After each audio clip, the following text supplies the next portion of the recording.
ఉదయం ఆ స్కూల్లోని స్టాఫ్ రూమ్లో ఒక్కసారిగా అరుపులు వినిపించాయి. భయంకరమైన అరుపులకు పిల్లలు ఉలిక్కిపడ్డారు. టీచర్లు వేగంగా అక్కడికి వెళ్లి చూస్తే లేడీ టీచర్ రక్తపు మడుగులో పడి ఉంది. ఆమె పక్కనే విరిగిపోయిన పన్ను కనిపించింది. అంతేకాదు స్కూల్ ఆవరణలో ఒక చెప్పు కూడా దొరికింది.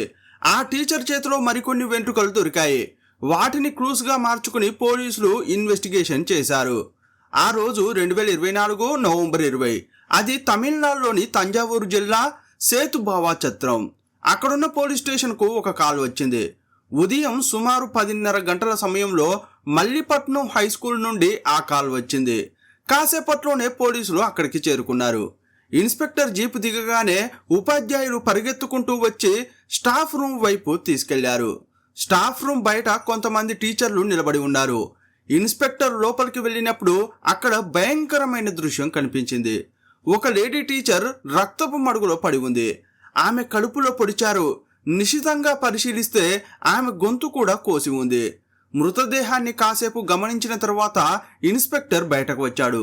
ఏం జరిగిందని టీచర్లు హెడ్ మాస్టర్ను అడిగాడు. హెడ్ మాస్టర్ ఏం చెప్పాడంటే, సార్, అక్కడ చనిపోయి పడి ఉన్నది ఎవరంటే రమణ టీచర్. ఆమె English teacher. Manjusha teacher, Ramana teacher ఇద్దరు కలిసే స్కూల్కు వచ్చారు అని చెప్పాడు. ఎవరు ఆ మంజుష టీచర్ అని ఇన్స్పెక్టర్ అడిగాడు. అప్పుడు మంజుష టీచర్ ముందుకు వచ్చి మరికొన్ని విషయాలు చెప్పింది. మంజుష టీచర్ మరియు రమణ టీచర్ ఇద్దరు ఉదయం 9:30కి స్కూల్కు వచ్చారు. స్కూల్ 10 గంటలకు మొదలవుతుంది. విద్యార్థులు ఉపాధ్యాయులు వస్తున్న సమయం అది. మంజుష, రమణి ఇద్దరు ఎప్పుడూ ముందుగానే వస్తుంటారు. స్టాఫ్ రూమ్ చేరుకున్నాక మంజుష వాష్రూమ్కు వెళ్ళొస్తానని రమణితో చెప్పి బయటకు వెళ్ళింది. మంజుష తిరిగి వచ్చేసరికి అక్కడ ఇద్దరు టీచర్లు గట్టిగా అరుస్తున్నారు. ఆ అరుపులు విని వాష్రూమ్ నుండి ఆమె పరిగెత్తుకుంటూ వచ్చింది. ఆమె వచ్చేసరికి రమణి టీచర్ రక్తపు మడుగులో పడి ఉంది. మంజుష మాటలు విన్న ఇన్స్పెక్టర్, మీరు వాష్రూమ్ నుండి వచ్చేటప్పుడు అక్కడ ఎవరెవరు ఉన్నారు అని అడిగాడు. అప్పుడు ఆమె మరో ఇద్దరు టీచర్లను చూపించింది. ఇన్స్పెక్టర్ వారి వైపు తిరిగి, మీరు ఎప్పుడు స్టాఫ్ రూమ్లోకి వచ్చారు అని అడిగాడు. సార్, మేము సుమారు 9:40 నుంచి 9:42 మధ్య ఇక్కడికి వచ్చాం. మా బస్సు సాధారణంగా 9:35కి స్కూల్ ముందు ఆగుతుంది. అక్కడ దిగి ఇక్కడికి రావడానికి అంతే సమయం పడుతుంది. మేము స్టాఫ్ రూమ్లోకి అడుగు పెట్టేసరికి ఈ దృశ్యం చూసాం. మేము కేకలు వేయడంతో మంజుష టీచర్ ఇక్కడికి వచ్చిందని వారు చెప్పారు. మీరు లోపలికి వచ్చేటప్పుడు మరెవరైనా అక్కడ ఉన్నారా అని ఇన్స్పెక్టర్ అడిగాడు. లేదు సార్, మరెవరూ లేరు. సాధారణంగా మేము వచ్చేసరికి మంజుష, రమణి ఇక్కడే ఉంటారు. మేము వచ్చిన తర్వాత మరో బస్సు వస్తుంది. అందులో మిగిలిన టీచర్లు వస్తారు. సుమారు 9:50 కల్లా టీచర్లందరూ వస్తారు. 9:55 వరకు అందరూ స్టాఫ్ రూమ్లో ఉంటారు. 10 గంటలకు మొదటి బెల్ మోగుతుంది. 10:30కి క్లాసులు మొదలవుతాయి. అంతకుముందు అసెంబ్లీ, ఇతర కార్యక్రమాలు ఉంటాయి అని వివరించారు. స్కూల్ సమయాల గురించి ఇన్స్పెక్టర్ దురైకి ఇప్పుడు ఒక స్పష్టత వచ్చింది. కానీ ఇక్కడ ఆశ్చర్యకరమైన విషయం ఏంటంటే 9:30కి స్కూల్ లోపలికి వచ్చిన రమణ టీచర్ 9:45 కల్లా హత్యకు గురయ్యారు. కానీ పోలీసులకు సమాచారం అందడానికి మరో 30 గంట సమయం పట్టింది. ఆ ఆలస్యానికి వారి దగ్గర సమాధానం ఉంది. స్కూల్ సమయంలో స్కూల్ లోపల ఒక టీచర్ను కత్తితో పొడిచి చంపుతారని ఎవరూ ఊహించరు కదా. ఆ షాక్ నుండి తేరుకోవడానికి వారికి ఆ సమయం పట్టింది. టీవీ ఛానళ్లు అప్పటికే ఈ వార్తను ప్రసారం చేశాయి.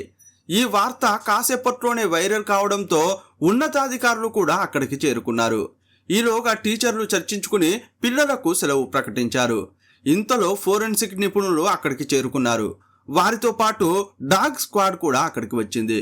పోలీసులు డాగ్ను టీచర్ మృతదేహం ఉన్న స్టాఫ్ రూమ్లోకి తీసుకెళ్లారు. టీచర్ను సరిగ్గా వాసన చూసిన తర్వాత ఆ డాగ్ స్టాఫ్ రూమ్ గుండా బయటకు పరుగులు తీసింది. నేరుగా స్కూల్ మెయిన్ గేట్ దగ్గరకు వెళ్ళింది. అక్కడ ఒక్క క్షణం ఆగి వెంటనే ఎడమ వైపు పరిగెత్తింది. పోలీసులు కూడా దాని వెంటే పరిగెత్తారు. ఆ కుక్క వెనక వైపు ఉన్న గోడ దగ్గరకు వెళ్ళి గోడ వైపు చూస్తూ మొరగడం మొదలుపెట్టింది. అంటే హత్య చేసిన వ్యక్తి గేట్ వరకు వెళ్ళి అక్కడి నుండి వెనక వైపుకు పరిగెత్తి ఆ గోడ దూకి తప్పించుకున్నాడని పోలీసులు అనుకున్నారు. అప్పుడే ఆ గోడ కింద పడి ఉన్న ఒక చెప్పును గమనించారు. అది ఎడమ కాలికి వేసుకునే చెప్పు. కిల్లర్ హడావిడిగా గోడ ఎక్కుతున్నప్పుడు ఆ చెప్పు ఊడిపోయి ఉంటుంది. తిరిగి కిందకు దిగి దానిని తీసుకోవడానికి హంతకుడు ప్రయత్నించలేదు. ఆ చెప్పు దొరికింది కాబట్టి ఇక ఆ చెప్పు ఎవరిదో కనిపెడితే హంతకుడు దొరికినట్లేనని పోలీసులు అనుకున్నారు. మరోవైపు ఫోరెన్సిక్ టీం క్రైమ్ సీన్ లో క్లూస్ కోసం వెతుకుతోంది. టీచర్ చేతిలో కొన్ని వెంట్రుకలు ఉండడం గమనించారు. టీచరుకు హంతకుడికి మధ్య పెనుగులాట జరిగినట్లు సంకేతాలు కనిపించాయి. టీచర్ పడి ఉన్న చోటు నుండి 4 అడుగుల దూరంలో నేలపై ఒక పన్ను పడి ఉంది. అది దవడ పన్నులాగా ఉంది. అది టీచర్ నోటి నుండి రాలిందా లేక హంతకుడిదా అనేది తెలియాల్సి ఉంది. దాన్ని ఒక కవర్లో వేసుకున్నారు. అలాగే చీరపై ఉన్న వెంట్రుకలను సేకరించారు. టీచర్ శరీరంపై మరొకరి చేతులు పడినట్లు గుర్తులు ఉన్నాయి. అక్కడ ఇంకేమైనా వేలిముద్రలు దొరుకుతాయేమోనని నిపుణులు తమ పరికరాలతో పరిశీలిస్తున్నారు. వేలిముద్రలు సేకరించే క్రమంలోనే టీచర్ గోళ్ల మధ్య చర్మం చిక్కుకుని ఉండడం ఫోరెన్సిక్ నిపుణులు గమనించారు. టీచర్ తనను తాను రక్షించుకోవడానికి హంతకుడిని గోళ్లతో రక్కినప్పుడు అతని చర్మం ఆమె గోళ్ల మధ్య ఇరుక్కుంది. దాన్ని జాగ్రత్తగా తీసి కవర్లో వేశారు. ఆ తర్వాత అధికారులు టీచర్ నోరు తెరిచి చూశారు. కింద పడి ఉన్న పన్ను టీచర్దేనా అని తెలుసుకోవడానికి అలా చేశారు.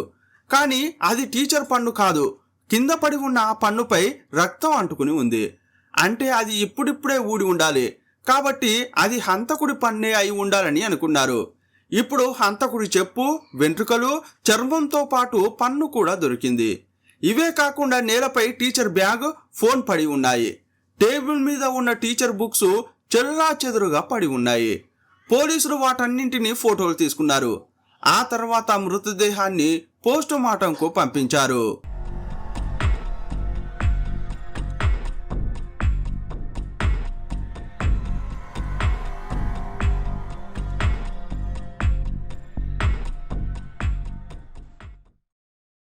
పోస్టుమార్టం గది నుంచి ఇన్స్పెక్టర్ బయటకు వస్తున్న సమయంలో ముసలి దంపతులు అక్కడ కూర్చుని ఏడవడం గమనించారు. వారు చనిపోయిన టీచర్ యొక్క తల్లిదండ్రులు. ఇన్స్పెక్టర్ను చూడగానే వారు బాగా ఏడ్చారు. టీచర్ రమణి తండ్రి పేరు కాంచన కుమార్, తల్లి పేరు వల్లి. ఇన్స్పెక్టర్ వారిని చూస్తూ రమణి టీచర్కు ఎవరైనా శత్రువులు ఉన్నారా అని అడిగాడు. కాంచన కుమార్ ఏం చెప్పాడంటే, సార్, నా సోదరి రత్నం చనిపోయే ముందు ఒక కోరిక కోరింది.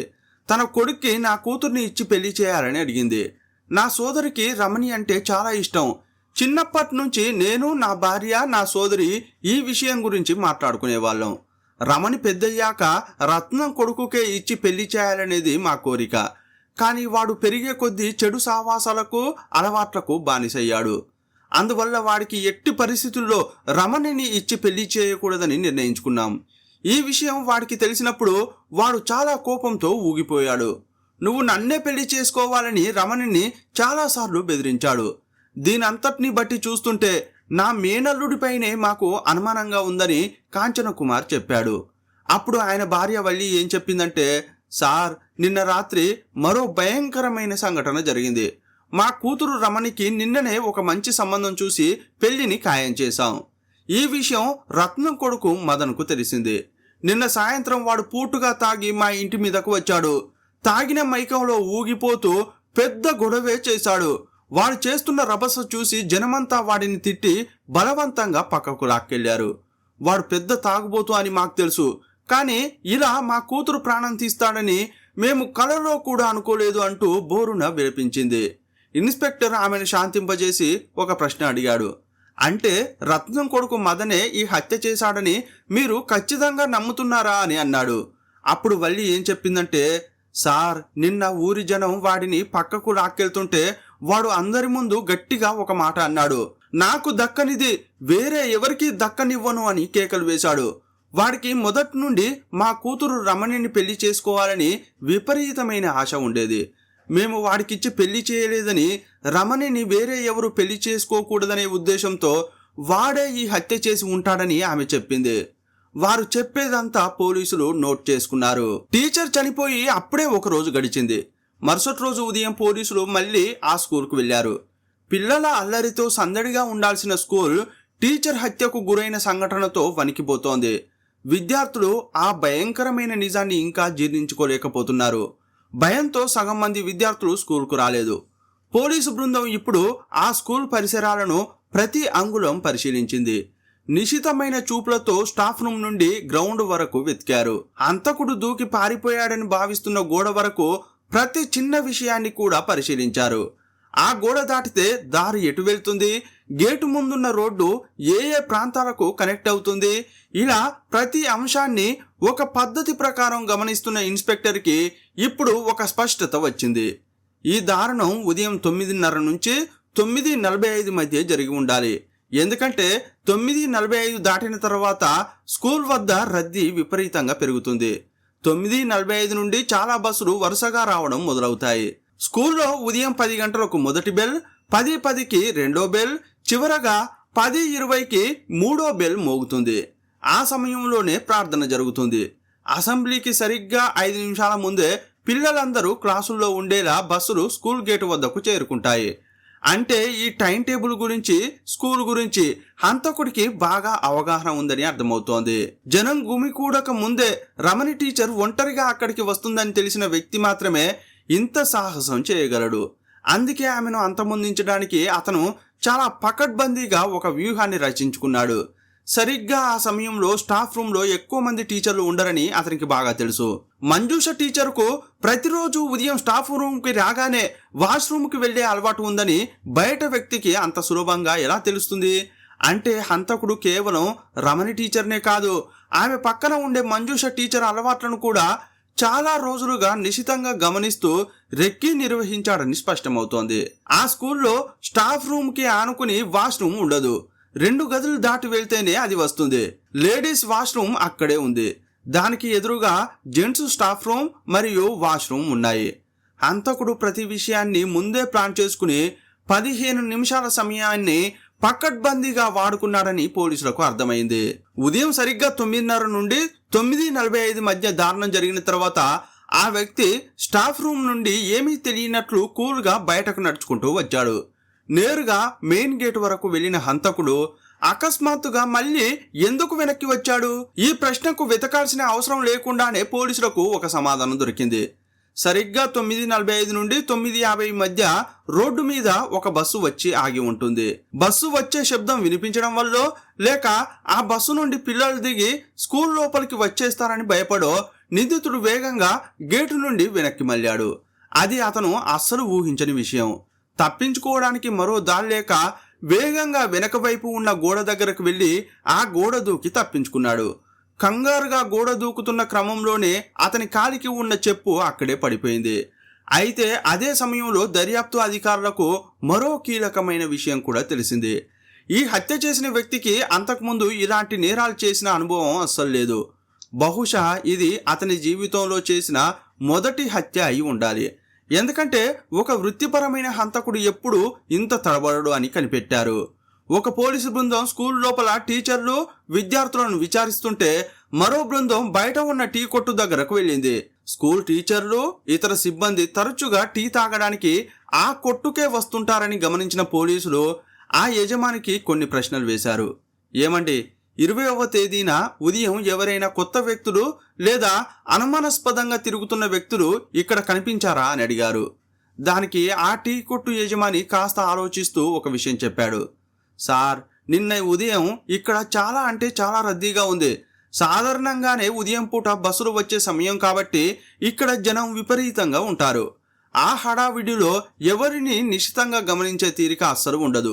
ఉదయం మొదలైన రద్దీ 11 గంటలు దాటితే కానీ తగ్గదు. స్కూల్కు వచ్చే టీచర్లు, స్టాఫ్ చాలా దూరం నుండి ప్రయాణం చేసి వస్తారు. కాబట్టి వారు బస్సు దిగగానే అలసట తీర్చుకోవడానికి ఇక్కడే టీ తాగుతారు. ఇక్కడ టీ తాగే వారిలో ఎక్కువ మంది విద్యార్థుల తల్లిదండ్రులు కూడా ఉంటారు. తమ పిల్లలను స్కూల్లో వదిలిపెట్టి ఇక్కడ ఒక టీ తాగి నెమ్మదిగా ఇంటికి వెళ్తుంటారని ఆ యజమాని చెప్పాడు.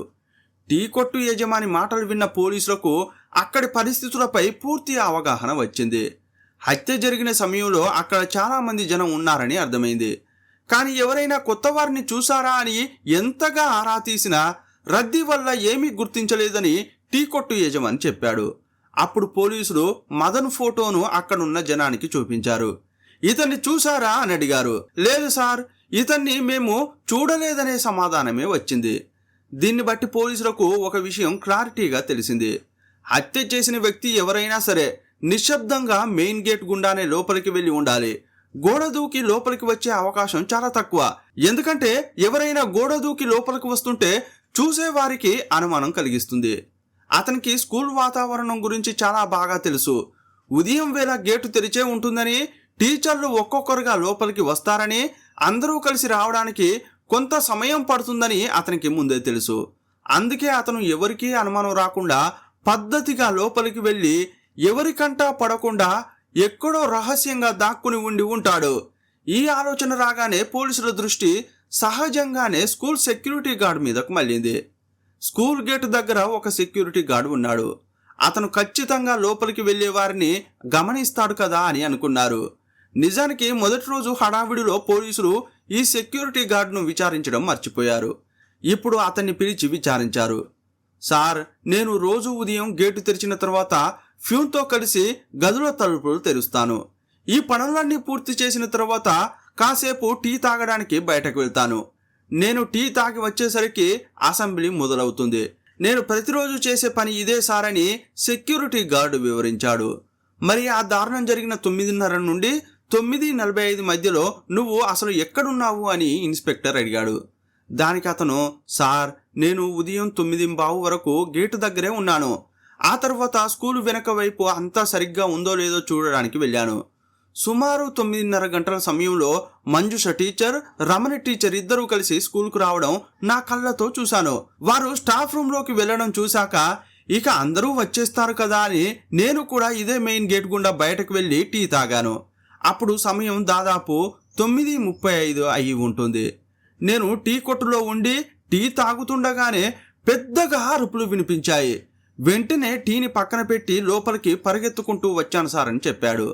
అంటే 9:35 సెక్యూరిటీ గార్డ్ టీ తాగడానికి బయటకు వెళ్ళాడు. 9:45 కల్లా హత్య జరిగిపోయింది. అంటే ఆ 10 నిమిషాల వ్యవధిలోనే ఈ కిరాతకం జరిగింది.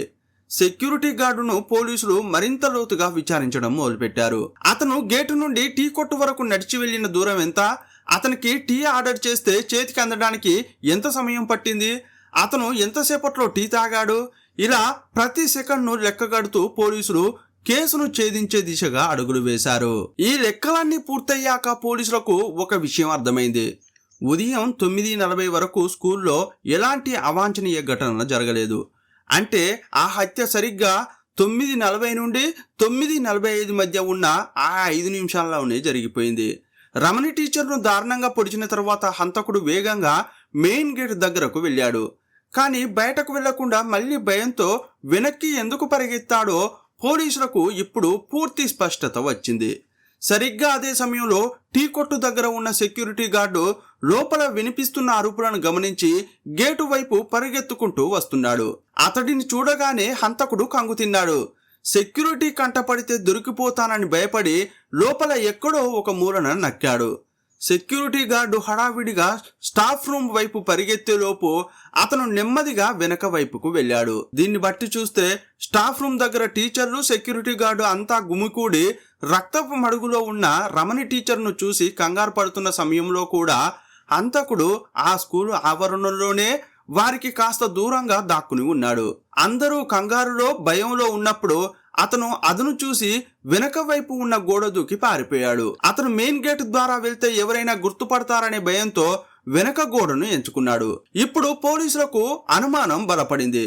స్కూల్ వాతావరణం గురించి, అక్కడి మనుషుల గురించి బాగా తెలిసిన వ్యక్తే ఈ దారుణానికి ఒడిగట్టాడని అనుకున్నారు. కనీసం సెక్యూరిటీ గార్డుకైనా అతను తెలిసిన వాడై ఉండాలని అంచనా వేశారు. పోలీసులు రత్నం కొడుకు మదన్ను ప్రధాన అనుమానితుడిగా భావిస్తున్న తరుణంలోనే రమణి టీచర్ ఫోన్ కాల్ డేటా వివరాలు వారి చేతికి అందాయి. ఆ రికార్డులు చూస్తే ఒక విషయం స్పష్టమైంది. మదన్ నుండి రమణి టీచర్కు నిత్యం ఫోన్లు వచ్చేవి. కానీ ఆమె ఒక్క ఫోన్ కూడా ఎత్తేది కాదు. అన్ని మిస్డ్ కాల్స్ మాత్రమే ఉన్నాయి. ఫోన్లు కలవకపోయినా మదన్ పంపిన మెసేజ్లు మాత్రం ఆమె ఫోన్కు డెలివరీ అయ్యాయి. మదన్ దాదాపు ప్రతిరోజు 10ల సంఖ్యలో మెసేజ్లు పంపేవాడు. సైబర్ క్రైమ్ పోలీసులు ఆ మెసేజ్లను రికవరీ చేశారు. మొదట్లో రమణిని హనీ, మిల్క్ అని ఎంతో ప్రేమగా పిలిచిన మదన్ రోజులు గడిచే కొద్దీ తన అసలు స్వరూపాన్ని చూపిస్తూ మెసేజ్ల తీరు మార్చాడు. చివరి మెసేజ్లలో బెదిరింపులు కూడా ఉన్నాయి. తనను కాకుండా వేరే ఎవరినైనా పెళ్లి చేసుకుంటే ప్రాణాలతో ఉంచనని, చంపేస్తానని హెచ్చరించాడు. అయితే అతనే ఈ హత్య చేశాడని శాస్త్రీయంగా నిర్ధారించాలని పోలీసులు అనుకున్నారు. సంఘటనా స్థలంలో రమణి టీచర్ శరీరంపై, ఆమె దుస్తులపై ఫోరెన్సిక్ నిపుణులు వేలిముద్రలను సేకరించారు. వాటిని మదన్ యొక్క ఆధార్ కార్డులో ఉన్న వేలిముద్రలతో సరిపోల్చారు. ఆ రెండు 100% సరిపోయాయి. రమణి వీపుపై పడిన ఆ రక్తపు చేతిముద్రలు మదన్వే అని శాస్త్రీయంగా తేలిపోయింది. అయితే పోలీసులు అప్పటి వరకు మదన్ను రహస్యంగా గమనిస్తున్నారే తప్ప నేరుగా విచారణకు పిలవలేదు. అతను ఎక్కడికి వెళ్తున్నాడు, ఏం చేస్తున్నాడు అనే విషయాలను సాదాసీదా దుస్తుల్లో ఉన్న పోలీసులు నిరంతరం గమనిస్తూనే ఉన్నారు. కానీ చివరగా అతన్ని అరెస్ట్ చేయడానికి పోలీసులు మదన్ ఇంటిపై దాడి చేసినప్పుడు అతను అక్కడ లేడు. పోలీసులు తనను గమనిస్తున్నట్లే మదన్ కూడా పోలీసుల కదలికలను గమనించి తెలివిగా తప్పించుకున్నాడు. కానీ కంగారులో అతడు ఒక చిన్న తప్పు చేశాడు. మదన్ తన మొబైల్ ఫోన్ను స్విచ్ ఆఫ్ చేయడం మర్చిపోయాడు. ఆ ఫోన్ సిగ్నల్ లొకేషన్ ఆధారంగా అతను ఒక షుగర్ ఫ్యాక్టరీలో దాక్కున్నట్లు పోలీసులు గుర్తించారు. సమయం వృధా చేయకుండా పోలీసులు ఆ ఫ్యాక్టరీని చుట్టుముట్టి మదన్ను పట్టుకున్నారు. అతన్ని పట్టుకున్నప్పుడు అతని దగ్గర ఒక బ్యాగ్, ఒక ఫుడ్ ప్యాకెట్, తాగడానికి ఒక కళ్ళు సీసా ఉన్నాయి. పోలీసులు అతన్ని బ్యాగ్తో సహా స్టేషన్కు తీసుకెళ్లారు. ఆ బ్యాగును తనిఖీ చేసినప్పుడు అందులో ఒక పదునైన కత్తి కనిపించింది. ఆ కత్తికి ఇంకా రక్తం అంటుకుని ఉంది. అది రమణి టీచర్ రక్తమేనని మదన్ పోలీసుల ముందు అంగీకరించాడు. హత్య చేసిన తరువాత ఆ కత్తిని ఎందుకు పారేయలేదు, సాక్ష్యం దొరికిపోతుందని భయం వేయలేదా అని పోలీసులు అడిగారు. దానికి అతను ఇచ్చిన సమాధానం విని పోలీసులు షాక్ అయ్యారు. రమణి జ్ఞాపకం కోసం ఆ కత్తిని నా దగ్గరే ఉంచుకున్నాను. ఆ కత్తికి ఉన్న రక్తంలో ఇప్పటికీ నా రమణి వాసన వస్తోందని చెప్పాడు. వాడి పిచ్చి మాటలు, ఆ కిరాతక ప్రేమను చూసి పోలీసులకే ఒళ్ళు జలధరించింది. అతను పోలీసులతో ఏం చెప్పాడంటే, సార్, నాకు రమణిని పెళ్లి చేసుకోవాలని ఉండేది. కానీ ఇంట్లో వాళ్ళు వేరే సంబంధం చూస్తున్నప్పుడు రమణి కూడా ఒప్పుకుంది. అది నేను జీర్ణించుకోలేకపోయాను. చిన్నప్పటి నుండి రమణి నా భార్య అని నా ప్రాణం అనుకునేవాణ్ణి. కానీ ఆమె వేరే వాడి సొంతం అవుతుందన్న ఆలోచనే నన్ను కుదురుగా ఉండనివ్వలేదు. అందువల్ల ఆమెను నేనే చంపానని పోలీసుల ముందు నేరాన్ని ఒప్పుకున్నాడు. మెడికల్ పరీక్షలు పూర్తి చేసిన అనంతరం పోలీసులు అతన్ని కోర్టు ముందు హాజరుపరిచారు. అయితే అతన్ని అరెస్ట్ చేసిన సమయంలో పోలీసులు మరొక విచిత్రమైన విషయాన్ని కూడా గమనించారు. అతని ముఖాన్ని చాలా నిశితంగా గమనించారు. అతని నోట్లో దవడ పన్ను ఉందో లేదో అని చూశారు. చివరకు పన్ను లేదని గుర్తించారు. రమణి టీచర్ తన ప్రాణాలను కాపాడుకోవడానికి చేసిన చివరి ప్రయత్నంలో భాగంగా మదన్ను గట్టిగా కొట్టడంతో ఆ దవడ పన్ను ఊడి అక్కడే కింద పడిపోయింది. ఆ పన్నే పోలీసులకు హంతకుడిని పట్టుకోవడంలో కీలక ఆధారంగా మారింది. మదన్కు వ్యతిరేకంగా పోలీసులు అన్ని ఆధారాలు సేకరించారు. ప్రస్తుతం ఈ కేసు విచారణలో ఉంది. ప్రేమ అనేది ఒక అందమైన అనుభూతి. అది ఎవరి మీదైనా ఏ క్షణంలోనైనా కలగవచ్చు. బావకు మరదల మీద, మరదలకు బావ మీద, లేదా ఇంకెవరి మీదైనా ప్రేమ కలగవచ్చు. కానీ మనం ఇక్కడ ఒక నిజాన్ని గ్రహించాలి. మనకు ఒకరు నచ్చినప్పుడు ఎదుటి వారికి కూడా మనం నచ్చాలి. ప్రేమ అనేది రెండు మనసులకు సంబంధించింది. మనం ప్రేమించిన వారికి ఇంకొకరు నచ్చవచ్చు, లేదా కుటుంబ సభ్యులు వారికి నచ్చిన సంబంధం ఏదైనా తెచ్చి ఉండవచ్చు. అలాంటప్పుడు వారి నిర్ణయాన్ని గౌరవించాలి. వారిని వారి ఇష్ట ప్రకారం మనశ్శాంతిగా బతకనివ్వాలి. అలా కాకుండా ఈమె నాది, వాడు నావాడు, నాకు తప్ప వేరే ఎవరికి దక్కకూడదు, దక్కనివ్వను అనే భావన రాకూడదు.